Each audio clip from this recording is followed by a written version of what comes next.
இவ்வளோ தானே நாங்களும் முட்டு கொடுக்குறது. சரின்னு கண்டுக்காமல் போனால் எல்லா மீடியாவும் இருப்பாங்கன்னு தெரிஞ்சோம் நீங்கள் ஏஜஸ் ஃபேமிலி ஈவெண்ட்டுக்கு ஒன்றா வரீங்க. சரி, இது ஒரு ஜஸ்ட் ஃப்ரெண்ட்ஸ் தான், எல்லாம் தப்பாக பேசுகிறாங்க அப்படின்னு நினச்சா ஒரு பக்கம் பார்த்தா சங்கீதாவோட டிவோர்ஸ் நோட்டீஸ், இன்னொரு பக்கம் பெட்டிஷனுக்கு மேலே பெட்டிஷன் போட்டுகிட்டே இருக்காங்க. சமீபத்தில் உமன்ஸ் டேக்காக நடந்த ஒரு ஈவெண்ட்டில் அண்ணன் வாக்குறுதியெல்லாம் கொடுத்துட்டு இருந்தாங்க. அவங்கள நம்ம அண்ணன்னு கூப்பிடுறோம் அப்படிங்கிறதுக்காக நம்ம கல்யாணத்துக்கு அண்ணன் சீர திட்டம், அதோடு நிறுத்தாமல் பிறக்கிற குழந்தைக்கு தங்க தாய்மாமன் திட்டம்னு நிறைய வாக்குறுதியை சூப்பராகவே கொடுத்தாங்கன்னு சொல்லலாம். ஆனால் இதெல்லாம் முடிக்கும் போது நான் நடக்கிறதெல்லாம் பார்த்துட்டு தான் இருக்கேன். நீங்கள் எவ்வளோ போராடுறீங்க, ஹர்ட் ஆகுறீங்கன்னு. நீங்கள் அவ்வளோலாம் ஹர்ட் ஆக வேணாம், அவ்வளோ ஒர்க்லாம் இல்லை, இதை நான் பார்த்துக்கிறேன், நம்ம சேர்ந்து தமிழ்நாடோட முன்னேற்றத்தை பார்த்துக்கலாம் அப்படின்னு சொல்லியிருந்தாங்க. அதெல்லாம் நீங்க அதுக்கு போராடி ஹர்ட் ஆகுறதெல்லாம் நான் பார்க்குறேன். அதை பார்த்து எனக்கு ஹர்ட் ஆகுது. அதெல்லாம் நான் பார்த்துக்கிறேன். நாமளும் நீங்களும் சேர்ந்து மக்களோட பிரச்சனைகளை மட்டும் பார்ப்போம், அவ்வளோதான். இன்னொரு பக்கம் கலாட்டா ஈவெண்ட்டில் நடந்த ஒரு சின்ன விஷயம், ஒரு ரேபிட் ஃபயர் நடந்துச்சு. அதில் த்ரிஷா ஃபோட்டோ வர அதுக்கு பார்த்திபன் சாரும் யதார்த்தமாக பப்ளிக் ஒப்பீனியனா அவங்க ஒப்பீனியனா குந்தவை வீட்டில் குந்த வச்சுட்டு இருக்கலான்னு சொன்னாங்க. அதை சொல்லி முடிச்சுட்டு பார்த்திபன் சார் கீழே வந்தோன்னே ரங்கராஜ் பாண்டே சார் நீங்கள் அதை அவாய்ட் பண்ணியிருக்கலாம் அப்படின்னு சொல்லியிருந்தாங்க. அதை கேட்டுட்டு கலாட்டா டீம் அருணாக்கு இந்த வீடியோவை ரிலீஸ் பண்ணாதீங்க அப்படின்னும் கேட்டிருப்பாங்க. அப்படி இருந்தும் யார் மூலமாகவோ சோஷியல் மீடியாவில் இந்த வீடியோ வைரலாக ஸ்ப்ரெட் ஆகிருச்சு. நம்ம இப்படி தவறு பண்ணிட்டோன்னு மன்னிப்பும் கேட்டிருப்பாங்க. சாரி மிஸ்டர் ரகுவரன், என்னை மன்னிச்சிருங்க. நான் சும்மா ஜென்ரல் ஆடியன்ஸ் மாதிரி ரியாக்ட். ஆனால் அவர் பேசுனதில் அப்படி என்னங்க தப்பு இருக்குது? நம்ம எல்லார் மனசுலையும் இருக்கிறது தானே சொன்னார். முக்கியமாக விஜயண்ணா ஃபேன்ஸில். ஏன் உங்கள் மனசில் இது இல்லை? நீங்களே சொல்லுங்கள் பார்ப்போம்.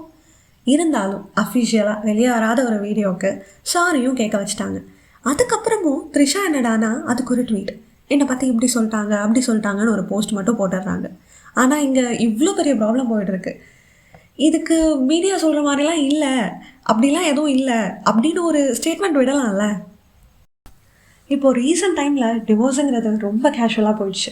முன்னாடிலாம் பிடிச்சிருக்கோ பிடிக்கலையோ, எனக்கு நீ தான் உனக்கு நான் தான் அப்படின்னு ஏற்றுக்கிட்டு வாழ்ந்தாங்க. ஆனால் இப்போது பிடிக்கலையா போயிட்டே அப்படின்னு ஈஸியாக விட்டுட்டு போயிடுறாங்க. இது சினி இண்டஸ்ட்ரியில் மட்டும் இல்லை, நமக்கு தெரிஞ்ச நம்ம சர்க்கிள்லே இது கேஷுவலாக ஆகிடுச்சு. இது இப்படியே போச்சுன்னா நம்ம கல்ச்சர் அழிஞ்சே போயிடும். போனால் போகட்டும், எப்படியோ போகட்டும்னு இருக்கலாம், கல்ச்சர்லாம் நம்ம செட் பண்ணுறது தானே நீங்கள் கேட்கலாம். ஆனால் இது இப்படியே போகுதுன்னு வைங்களேன், ஃப்யூச்சரில் லவ், கேர் இதுக்கெலாம் உண்மையான மீனிங்கே இல்லாமல் போயிடும். இதை நான் விஜயந்தாக்கு அகெயின்ஸ்டாவோ இல்லை யாருக்காகவோலாம் பேசலை. இப்போ எல்லாருக்கும் நடுவில் இருக்கிற இஷ்யூ விஜய் சங்கீதா டிவோர்ஸ். அப்போ மற்றவங்கெல்லாம் ஒழுங்கானு கேட்டால் அது அவங்க லைஃப்பை பார்த்தா தான் தெரியும். நான் யாரையும் குறிப்பிட்டும் சொல்லலை. நம்ம யார் வம்புக்கும் போகிறதில்ல, யார் தும்புக்கும் போகிறதில்ல, நம்ம உண்டு நம்ம சோழி உண்டுன்னு போய். ஆனால் இந்த மாதிரி ஒரு பெரிய டெசிஷன் எடுக்கிறதுக்கு முன்னாடி ஒரு தடவை நம்ம கல்யாணம் பண்ண பொண்ணு அப்புறம் நம்மளோட குழந்தைங்கள நம்மளோட டெசிஷன்னால் அவங்க எவ்வளோ பெரிய இஷ்யூஸை ஃபேஸ் பண்ண போகிறாங்க, அவங்க லைஃப் எப்படியெல்லாம் மாறும், இப்படிலாம் யோசிச்சா இந்த மாதிரி ஒரு டெசிஷன் எடுக்க தோணுமா? இதை இப்படி யோசிங்களேன். இப்போ ஒரு ஹஸ்பண்ட் அண்ட் ஒய்ஃப் இருக்காங்க, குழந்தையும் இருக்குது. ஆனால் அந்த பொண்ணுக்கு வேற ஒருத்தர் மேலே ஆசை வருது, அவங்க தேடி போகிறாங்க. அப்போது இந்த சொசைட்டி எப்படிலாம் பேசும் நினச்சி பாருங்க. சரி, இது ஒரு பக்கம் இருக்கட்டும். இன்னொரு பக்கம் மேரேஜான ஒருத்தர், அவருக்கு குழந்தை இருக்கணும்னு நமக்கு தெரியும், அவங்க நம்மக்கிட்ட ஃப்ளர்ட் பண்ணுறாங்க இல்லை க்ளோஸாக பழக ட்ரை பண்ணுறாங்கன்னா அந்த பொண்ணு என்ன பண்ணியிருக்கணும்? ஒய்ஃப் அண்ட் குழந்தைங்க பாவம், எனக்கு இது வேண்டாம், இன்னொரு ஃபேமிலியை உடஞ்சி நமக்கு அப்படி ஒரு ரிலேஷன்ஷிப் வேணாம் அப்படின்னு தானே சொல்லியிருக்கணும். இக்னோர் பண்ணிட்டு போயிருக்கணும்ல. அப்படி தானே பண்ணணும், அதுதானே கரெக்டாக வரும். அப்படி பண்ணாதப்போ அவங்க மேலேயும் கோவம் வருது. ஸோ இவங்க நல்லவங்க அவங்க கெட்டவங்கலாம் யாரையும் சொல்லிட முடியாது. இப்போதைக்கு அவங்க நிஜமாகவே அவங்க ஃப்ரெண்ட்ஸாக இருக்கலாம், இல்லை நம்ம மாட்டிக்கிட்டோம் இனி இப்படி தானே சொல்கிற விதமாக ஒன்றா வந்திருக்கலாம், இல்லை இதுக்கு பின்னாடி வேறு ஏதோ மாஸ்டர் பிளான் இருக்கலாம். நமக்கு என்ன தெரியும்? என்னதான் இருந்தாலும் அண்ணாவோட ஃபேன்ஸ் ஃபாலோவர்ஸ் எல்லாரும் நம்பினாங்க கடைசி வரைக்கும், நான் உட்பட.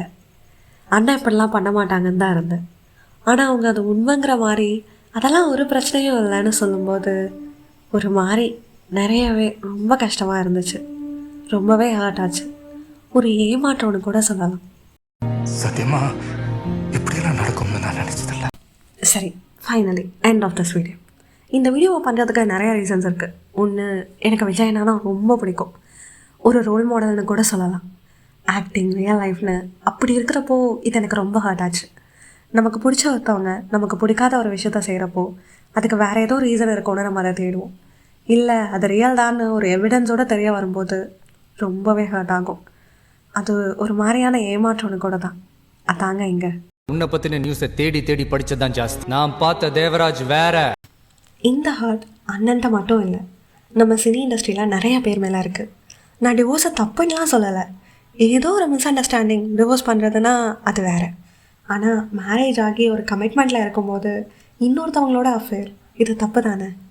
அதுவும் அவங்க ஒரு பப்ளிக் பர்சன், அவங்கள ரோல் மாடலாக வச்சு நிறைய பேர் ஃபாலோ பண்ணிகிட்ருக்காங்க. அப்படிங்கும்போது இது ஒரு தப்பான எடுத்துக்காட்டு ஆகிறாதா? So divorce is fine, but அதுக்கு ஒரு வேலிட் ரீசன் இருந்தால் 200% ஃபைன்.